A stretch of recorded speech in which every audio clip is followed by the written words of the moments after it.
Bienvenue dans cette nouvelle édition du Non-Stop Info. Au sommaire, le cri d'alarme lancé par le Libéria. Les autorités du pays se disent dépassées et estiment que l'épidémie d'Ebola est désormais hors de contrôle. Succès pour la première édition du Forum économique Maroc-Guinée. L'événement avait lieu ce mardi à Casablanca. Près de 500 entreprises y ont participé et 3 conventions ont été signées. Et lumière sur la foire des industries culturelles en Angola, un événement qui vise notamment à promouvoir l'artisanat local. Mais tout d'abord, ce cri d'alarme lancé par le Libéria, le ministre de la Défense, Bruni Samouké, a déclaré ce mardi devant le Conseil de sécurité des Nations Unies que l'épidémie d'Ebola était désormais hors de contrôle. Il a expliqué que les infrastructures de santé déjà défaillantes étaient dépassées par la propagation. De son côté, le ministre des Affaires étrangères libérien Augustin Pé-Gafouane a critiqué la fermeture des frontières et l'isolement imposé au Libéria. On l'écoute. Eh bien, nous regrettons que certains de nos frères et sœurs africains prennent des mesures qui sont disproportionnées par rapport à l'ampleur du problème et en dépit de l'avis des experts qui sont venus de l'OMS. Même à la BAD, certains d'entre eux sont coincés par rapport aux mesures à prendre et sont encore dans la stigmatisation. Notre message à nos collègues africains est qu'ils doivent revoir leur action.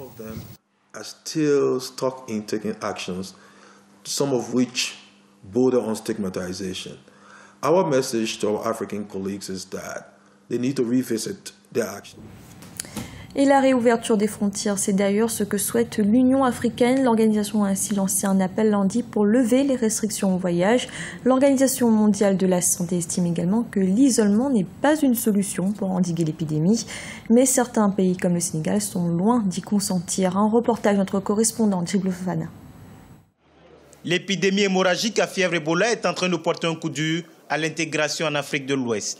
Frontières fermées, restrictions de voyage, manifestations sportives et politiques annulées, l'épidémie a entraîné un repli des pays sur eux-mêmes. La libre circulation des biens et des personnes, citée un exemple en Afrique de l'Ouest, est aujourd'hui foulée aux pieds par les États.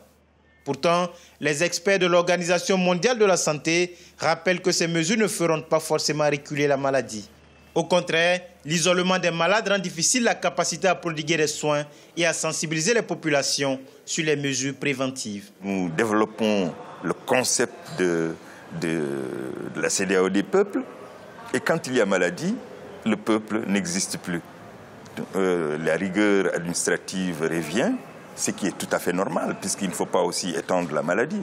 Mais il faut trouver des solutions conjointes pour qu'on puisse permettre au peuple d'être tranquille et de ne pas développer un discours xénophobe, nationaliste, et qui nous conduit vers ce que j'appelle une insularisation nationale. Aujourd'hui, les États sont partagés entre le principe de la libre circulation qu'ils promeuvent et le principe de précaution face au risque de propagation d'une maladie qui a déjà fait plus de 2000 morts. Mais au-delà, le vrai problème posé est celui de la capacité de nos systèmes de santé à apporter une réponse coordonnée et intégrée à cette épidémie. On peut peut-être trouver une politique sanitaire ouest-africaine pour parer à des éventualités de ce genre. Au lieu de circonscrire la maladie dans un pays et laisser ce pays faire face tout seul à cette maladie terrible, qui peut être à l'origine de la décimation de tout un peuple. Puisque tout simplement, les frontières sont poreuses, donc la maladie peut s'exporter à n'importe quel moment. L'Union africaine vient d'appeler les États africains à lever toutes les mesures de fermeture des frontières. Pas sûr que ce message soit entendu. Tout au moins, certains pays comme le Sénégal et la Côte d'Ivoire consentent déjà à l'ouverture de corridors humanitaires. Dans l'actualité également, les opérateurs économiques ont répondu présents au forum Cap-Guinée qui a eu lieu ce mardi à Casablanca au Maroc. Une forte mobilisation pour une coopération renforcée entre les deux pays. 3 grandes conventions ont d'ailleurs été signées à cette occasion. Un reportage de notre envoyé spécial au Maroc, Nicolas Cuquel. Consolidation et renforcement des relations sud-sud entre Conakry et Rabat.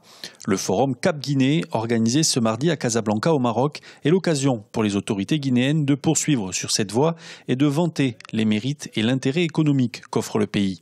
Avec une économie en pleine construction, les opportunités sont nombreuses et sont surtout multisectorielles. Les relations entre les deux pays remontent à la fin des années 50, mais fort de son expérience, le Maroc et les entreprises marocaines peuvent jouer aujourd'hui un rôle important aux côtés des Guinéens. Aujourd'hui, il s'agit de transformer l'essai et de passer à une étape supérieure, celle du développement économique partagé, profitant à la fois à la Guinée et au Maroc, rentable pour les entreprises des deux bords et contribuant à améliorer l'emploi des ressources locales. Nous voulons plus que de simples relations commerciales. Nous avons le vœu, conformément à l'ambition affichée par Sa Majesté le roi Mohamed VI, de voir émerger un tissu productif commun. Notre souhait est que les entreprises marocaines intègrent et s'intègrent dans le tissu économique guinéen et vice-versa. La Guinée, depuis près de 3 ans, a créé des conditions propices aux investissements étrangers. L'agriculture, l'énergie, le BTP ou bien encore le tourisme sont autant de secteurs en plein essor. Il convient donc, avec l'accompagnement du secteur privé marocain comme guinéen, de les développer et de les transformer. J'encourage le secteur privé guinéen à saisir toutes les opportunités qui lui sont offertes par ce forum pour développer des partenariats solides et fructueux avec leurs homologues marocains. Entreprendre ensemble est notre leitmotiv. Acteurs de nos économies, acteurs de nos institutions, cette rencontre est la vôtre.